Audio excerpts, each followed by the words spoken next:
Hello, fellow diamond painting addicts, and welcome back to Diamond Painting Anonymous. I'm Daphne, and I'm here today to give you guys kind of an update and I guess my final thoughts on the Forever Young diamond painting tray slash tower system. I have it laying down instead of standing up, which is the way it's supposed to be, just because it's a little bit easier for you guys to see it this way. You guys saw me unbox this. I used this on two different kits. I'm not quite finished with the second one yet, but I've kind of organized my thoughts and I think I know what I want to tell you guys. This is the Forever Young tower slash tray system. It comes with 60 trays. They look just like all of these. They are clear, they're square. They are a tad bit smaller than my cat-proof trays both ways. So that much smaller on this side, this much smaller on this side. It's about the same height. These I like better than the other Art Dot trays with no lids and the cat ear trays that I tried, the tray bricks, because those hinge on the short side. I do think having the hinge on the long side works better. However, right out of the gate, because they're plastic, they can get deformed. And this particular one and one other one, I don't know how well you're going to be able to tell, but this one right here curves inward.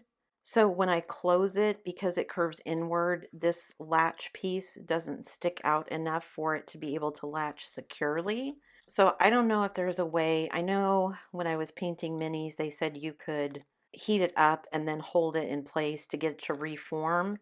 But it's kind of annoying that right out of the box, this doesn't really close very well. Me pushing on it did okay. But when you're picking it up this way, see how easy it came undone? So even if it's closed this way, when I go to pick it up, it falls open, which is not great when you have your drills in it. So that was kind of annoying. And I have two trays out of the 60 that are like that. This one is the worst one, but I do have another one that doesn't close as securely either. And so I'm afraid as I continue to use them, because this is how you pull the trays out, especially if it's standing up, then I'm gonna spill drills everywhere. And I actually did that because I was using these with one of my round spanglers, not Treasure Quest, whatever was the one I did before Treasure Quest. I can't remember. Anyway, maybe it was Customized Bookshelf. I can't remember. Anyway, when I went to go pick it up, it fell open and spilled drills all over my canvas. So then I had to spend time picking them all off the adhesive because obviously that wasn't where they were supposed to go. The other thing that I ran into is that the lines are a little bit different. So I don't know if I can even tell doing it this way. Oh yeah, just doing it this way, even visually looking at it. The lines on the plastic tray are closer together than the lines on my cat-proof tray. So what I was running into when I was working with my round kit, because when I do my round kits, I like to use my Everlasting Tips tip. This is a tin placer from Everlasting Tips, and you can see compared to my DAC placer, it is wider, longer because this one is only 6, but it's also quite a bit wider. Hopefully you can see that. So what I was running into was when I would go in to pick up the drills, because this space in between the lines is smaller than my tip, when I would go in to pick up, it wouldn't pick them up all neatly, and it got to be super frustrating. And actually, while I was diamond painting the spangler, what I ended up doing was keeping this tray out and then dumping into this tray, diamond painting from here, and then dumping them back in, which sort of defeats the whole purpose of doing this system. So not a huge fan of it for my round kits. So that's one of the reasons that I wanted to wait and test this out with one of the square kits, because I thought, well, since the square drills are smaller, maybe they'll line up better. Maybe since my DAC tip is a little bit smaller, that will work better, and that is exactly what has happened. So when I line up my drills, because my DAC tip is smaller, when I go in to pick up drills, it picks them up much neater, and I don't have all the issues that I was having with this tip not fitting over the round drills. So I do think that it works better for squares, at least for me. If all you ever use is a DAC tip, then maybe the rounds and squares both work fine for you. But because I prefer to use my slightly larger Everlasting tip for rounds, that made a difference for me. The other thing that I thought that I would really like was that they were clear, because one of the things that I like about my Elizabeth Ward trays is that I get to see all the pretty colors lined up. You can see the colors, but I think the plastic is a little bit milky. It's not truly transparent, and so you lose a little bit of that shine that you maybe see with the Elizabeth Ward because it's a truly transparent plastic. The problem that I ran into is because they're transparent, whenever you set them down on something, whatever's underneath them is what you see, right? So when I would set them down on top of my diamond painting, in addition to all the drills that I have that I'm trying to diamond paint from, underneath, I would have my diamond painting, which would be a ton of different colors, and that just confused my brain. So what I found myself doing was taking one of my white trays here, and I would set Forever Young tray on top of it so that I had a nice white plain background so that I could see the drills rather than trying to put it on top of my diamond painting with all the colors and everything, because that just again got too chaotic for my brain and I would get confused. Like I said, I think the hinged lid works much better having it on the long side, so I was able to, when I diamond paint, I hold my tray with my left hand and then I diamond paint with my right. So I think this worked much better for me than the tray bricks, like I said, because it's on the long one. However, having tried both of those and having worked with this tray through 1.5 kits, worked with this system through 1.5 kits, I think I would prefer having lids that slid open. My cat proof trays have ones that come on and off, but I don't really like those much either. I do think for the purposes of a tower system, having lids that slide is a much better option. I do have some Bella Art trays and other trays that do have sliding lids, so I can see why people who have kind of made their own system like that, buying either 3D printed holders like this or just making one on their own or finding something that works and using like trays that they've purchased with those sliding lids. I get why they prefer that method. But again, these clasps, I just think they're not going to last for the long haul. I think they're going to wear out fairly quickly with a lot of use. So I don't know. Like I said, I do struggle sometimes to get them open and closed. Sometimes they open too easily. I just think this clasp is not maybe the best option. I thought 60 trays would be plenty, but what I'm finding out is that for me personally, 60 is often not enough.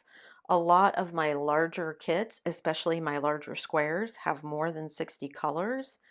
So I'm not able to use it as much as I thought I would because I just don't have enough trays. I mean, I couldn't use it with Little Baker. That one had 80 some colors. I couldn't use it with my Christmas one that I'm hopefully going to be starting soon because that had over 60 colors as well. So even if I didn't use multiple trays for one color, I wouldn't have enough. So I haven't used it nearly as much as I thought I would when I bought it. It is working better for the Patriotic Camper, which is the square kit that I'm working on currently. I had way less than 60 drills, so I had enough leftover trays that I could put multiple trays for color so that I had all of my drills in one place, which is how I prefer to work. I know that a lot of people said they would just leave drills in a bag and do it that way. I don't want to do that. It's just not how I prefer to work. And the other thing for me is it's very big and bulky. It takes up a lot of space, both visually and actual physically. It takes up a lot of space. It's meant for you to stand it up so that it's standing on this short side, which is great if you can place it like against a wall or something. However, I typically diamond paint in front of the TV. So if I have it standing up the way that they intend, I can't see the TV. Also, especially now that we have the dogs, if I have it standing up like that, every time they bump into my table, which is frequently, there's a possibility it could fall over. And while the drills are all in trays, there's no guarantee that they would not fall out. And also, because they don't always close securely, that they wouldn't pop open. So I find myself using it like this with it laying flat more often than not. Like I said, it is a nice system and I can see a use case for it. I can see why people like it. But for me personally, this is going to be something that I use only in specific occasions. And that means that it's going to be a square drill kit, which I do have a lot of, but it has to have less than 60 colors, which most of my square drill kits are large and are going to have more colors than that. So I just don't see myself getting as much use out of it as I thought I would when I bought it. I do definitely think that trays that have sliding lids would be better. I don't know if Forever Young has started making them, but I do know Art Dot has ones with sliding lids now. I don't know if they would fit. And like I said, it's a good idea, and I do think that it probably saves time, but it's such a specific thing for me, or it will be such a specific thing. I have maybe 4 square kits that are going to be small enough that this kind of storage is going to be useful to me, and I wouldn't use it with any of my rounds, even though I do have quite a few rounds that this would be useful for, just because I prefer to use my everlasting tip instead of my DAC tips with rounds. It works better for me. I can multi-place with my DAC tip with rounds, but I don't like doing it. My work just goes much faster if I use the everlasting tip. So I think that it depends on how you work best and what you're most comfortable with. Because, like I said, for me, there's just so many fiddly things that I don't like about it. I'm not a huge fan of the clasp. I'm not a huge fan of the fact that it has to stand up. I do like that it has individual, so like the whole row of 15 is not just one row. I do like that it has these internal dividers as well. And I do think it is a system that saves you time with having to take out your container, pour your drills into a tray, diamond paint, pour your drills back in. I do think it saves time in that way. But I find myself spending more time fussing with how everything is set up on my diamond painting table because this is so big and bulky, trying to find a good spot for me to move it around. It's just not as easy to move around as my Elizabeth Ward trays or my bottle cases because it's so much bigger. And again, I know it's meant to be less of a footprint to be stood up, but like I said, for me personally, I'm not diamond painting where I can put this against a wall. This is typically going to be in front of my face where I'm watching TV or whatever. So it's just not as useful to me as I would like it to be. And I think too, it might depend on how long you've been doing this. I've been diamond painting for 5 years now, maybe almost 6.